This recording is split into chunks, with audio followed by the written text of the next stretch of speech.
please hit that subscribe button. Hey everybody, better suited to win the Stanley Cup this season. If you are new to the channel, Washington Capitals, the Boston Bruins. Locked on and he scored! And we're live.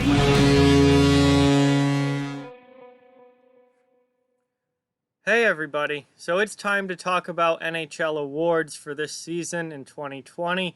Obviously now, finally, all of the finalists have been announced, and we know who is in the running for all of the major NHL awards. So I just wanted to go through and talk about my picks, who I think should win each of the major awards, and just discuss that. So before we begin, I just ask that you please hit that subscribe button if you're new, and give this video a thumbs up if you haven't already. So those likes really go a long way in helping the channel and are much appreciated. But let's get into it here.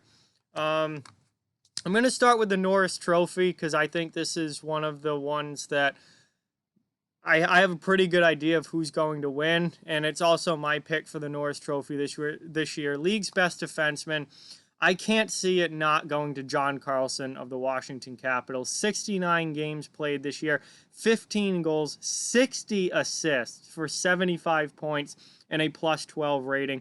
Carlson had a massive year this year, led the league as far as points from a defenseman go, over a point per game. Just absolutely incredible year for John Carlson on one of the best teams in the NHL in the Washington Capitals. He was really a driving force behind that team. And while Roman Josi and Victor Hedman certainly are A-plus level defensemen as well, and Josi in particular I think has a really strong case this year, I think you got to go with Carlson on this one, and he's certainly my pick. Josi is a little bit better defensively. I will definitely give him that, but with the offense that Carlson put up while being that #1 guy, that game-changing player on one of the best teams in the NHL, I got to go with John Carlson this year. I think it's his year to finally win it. Vezina Trophy for the league's best goaltender. This comes down to Andrei Vasilevskiy from Tampa, Tuukka Rask in Boston, and Connor Hellebuyck with the Winnipeg Jets. And for me, you got to go with Connor Hellebuyck in this one. And he may not have had as great of numbers as Tuukka Rask and Andrei Vasilevskiy did, but you have to look at the context. You have to look at the situation. And Connor Hellebuyck is the only reason the Winnipeg Jets are anywhere near a playoff spot this year. Connor, with the hit that defense took, Connor Hellebuyck had to put that team on his back defensively, and he is the one that kept the puck out of the net for the Winnipeg Jets. I mean, that defense lost Dustin Byfuglien, lost Tyler Myers, lost Jacob Trouba, and really replaced them with depth guys, and that defense took a huge hit. And Hellebuyck came in and was absolutely outstanding this year. He started 56 games, going 31-21-5 with a league-leading 6 shutouts, a .922 save percentage, and a 2.57 goals against average. Yes, Tuukka Rask and Vasilevskiy had better individual numbers, had lower goals against averages. Look at the teams and defenses in front of Tuukka Rask and Andrei Vasilevskiy. They're probably the two best teams in the league, or certainly two of the best 5 teams in the league in Tampa Bay and Boston, without a doubt. Connor Hellebuyck did not have that in front of him. Connor Hellebuyck had a pretty weak defense in front of him and still had a .922 save percentage, had 6 shutouts, won 31 games, and was really the only reason Winnipeg was even in playoff contention in this season. Without Connor Hellebuyck, Winnipeg would not have even made the 24-team format. No chance without Connor Hellebuyck in goal. He was outstanding. He should win the Vezina this year. Next up, we have the Masterson Trophy. So this is obviously for perseverance and dedication to hockey. And there's 3 very deserving candidates this year in Bobby Ryan, Stephen Johns, and Oscar Lindblom. And while I think Oscar Lindblom is probably going to win it because he obviously beat cancer and ended up missing the second half of this season after a cancer diagnosis, and he is now cancer-free and trying to work his way back into the Flyers lineup, I think Bobby Ryan should win it this year for his overcoming his battle with alcoholism. And that's not a knock against Oscar Lindblom. I just think Oscar Lindblom should win it next year when he comes back and plays. Lindblom hasn't played yet since beating cancer. And I think that he should win it next season. Ryan should win it this year. Lindblom should win it next season when he comes back and is a regular in the Flyers lineup and is fully back. And Ryan should win it this year because Bobby Ryan's story this year of him leaving the team, coming back, and then scoring a hat trick in his first home game back after being away for months trying to get himself sober, was just a phenomenal story this year. And Ryan, I think, deserves it for this season, and then next season it should go to Oscar Lindblom for his battle with cancer. Calder Trophy, Rookie of the Year. This is a two-horse race. Cale Makar, Quinn Hughes. Dominic Kubalik is the third nominee or finalist, but this is two people. This is Quinn Hughes versus Cale Makar. Both defensemen, both had absolutely incredible seasons this year, putting up 50-plus points and being really top pair D-men on playoff level teams as rookies, which is really, really incredible. And it's a really, really close one. I think this is going to be one of the tightest votes of any of these awards, maybe even the tightest. But call me biased. You guys know how I love Cale Makar. I have to go with Cale Makar on this one. I am Team Makar. 57 games played. He missed pretty significant time with injury this year. Still put up 50 points in 57 games. He had 12 goals, 38 assists, and a plus 12 rating. I just think Cale Makar is the better all-around player. Hughes is more offensive and can probably put up more points, and he did put up more points this year. He also played significantly more games. But Makar, I think, is the better all-around player. He brings physicality. He can play well in the defensive zone. He's really a two-way defenseman, and obviously he had 50 points in 57 games, which is a better point-per-game rate than Quinn Hughes did this season. He also had 12 goals, which is 4 more than Hughes had this year. So more goal scoring from Makar. I think better all-around defensive play from Makar, more physicality from Makar. I just think he's the better all-around player, and for that reason, I'm giving the Calder to Cale Makar. And I think his numbers would have been drastically higher had he not been injured this year. And had he played 68 games, he probably would have had over 60 points and even better numbers this season. So I'm going with Cale Makar for that one. For the Selke Trophy, which is the best defensive forward while also, putting up big numbers offensively. Not just strictly the best defensive forward, because then that'd be probably going to some third or fourth line shutdown guy, but the best defensive forward while also being like a superstar player. The nominees this year are Patrice Bergeron for the 9th year in a row. This award is the Patrice Bergeron Award almost. He's won it 4 times already.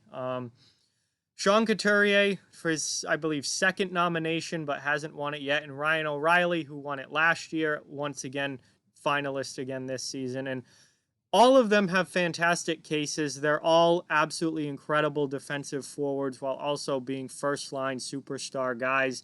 But I think this is finally the year that Sean Couturier wins it, and I think he should win it this year. 69 games played. He had 22 goals, 37 assists for 59 points and a plus 21 rating.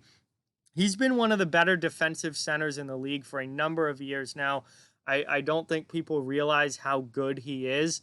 And, he's always been great defensively. The offense has really come along over the past 2-3 seasons for Couturier, where he's really cemented himself as a top-line center. And, obviously Bergeron is always in the mix for this, but he missed time this year. Ryan O'Reilly, he won it last year. I think it's time for Sean Couturier to finally win this, and he is very, very deserving, and he would be my vote this year for sure. Jack Adams Award for Coach of the Year. This has come down to Alain Vigneault in Philadelphia, Bruce Cassidy in Boston, and John Tortorella with the Columbus Blue Jackets. And while Bruce Cassidy obviously coached the Boston Bruins to a President's Trophy this year and to be the best team in the league in the regular season, I think, that team's going to be good no matter who the coach is. I don't necessarily think that makes Cassidy Coach of the Year. Alain Vigneault has a very strong case. taking that Flyers team that was not even close to the playoffs last season to being a not only a playoff team this year, but being one of the best teams in the Eastern Conference this year. He has a very strong case, but my vote would go to John Tortorella of the Columbus Blue Jackets. Columbus in the offseason lost Artemi Panarin, Matt Duchene, Ryan Dzingel, all out of that forward group. And they lost their starting goaltender in Sergei Bobrovsky, their franchise goalie in Sergei Bobrovsky. And they came back this year, and they went 33, 22, and 15 for 81 points. They were fighting for a playoff spot at the end of the season. Had the season continued normally, I think it would have been, close as to whether or not they would have made the playoffs or not. But Tortorella had them in playoff position, and we haven't even talked about the injuries yet. We just talked about what they lost in the offseason. Then they had major injuries all season long. Cam Atkinson, Seth Jones, Oliver Bjorkstrand, just to name a few, Josh Anderson. They had major pieces of that puzzle in Columbus missing all season long. Someone was out of the lineup. Usually multiple important players were out of the lineup. And they still found a way to be a playoff level team this year. And they were right in that wild card race right up until the end of the season. Unbelievable coaching job from John Tortorella this year. And while the other two coaches nominated certainly have done a great job and have cases, I think Tortorella should win this one. And what he did with Columbus this season after everything that they lost and then all of the injuries piled on top of it, just absolutely incredible. And finally, that leaves the big one, MVP, the Hart Trophy. We've got Leon Draisaitl, Nathan MacKinnon, and Artemi Panarin as the three finalists. Draisaitl, 110 points this year, more than Connor McDavid, leading the Oilers, really the dominant player for the Oilers this year. Panarin, everything that he did with the New York Rangers and getting them into a potential playoff spot. And then we have Nathan MacKinnon, and Nathan MacKinnon is my pick for MVP this year. I feel like Draisaitl's going to win it, but I really think MacKinnon should, because this is the one stat that really stands out. Nathan MacKinnon had 43 more points than anyone else on the Colorado Avalanche this year. 69 games played. He had 35 goals, 58 assists for 93 points and a plus 13 rating. The next closest point scorer was Cale Makar with his 50 points. MacKinnon had 93. He was missing Gabe Landeskog early in the season. He missed Mikko Rantanen for most of this season. Both those guys suffered injuries. Nazem Kadri was out injured. Cale Makar missed time with injury. This Colorado team was decimated with injuries throughout the year. MacKinnon himself put this team on his back, had way more points than anyone else on the team, carried this team, and not just to being a playoff team. It's not like they were a wild card team. They were the second best team in the Western Conference, and that was almost completely on the back of Nathan MacKinnon. It does not get any more valuable than that. Yes, Leon Draisaitl had a huge year. He had Connor McDavid right there with him. Yes, Artemi Panarin had a massive year. He had Mika Zibanejad right there with him. MacKinnon was missing most of his help for significant portions of this season. Major injuries.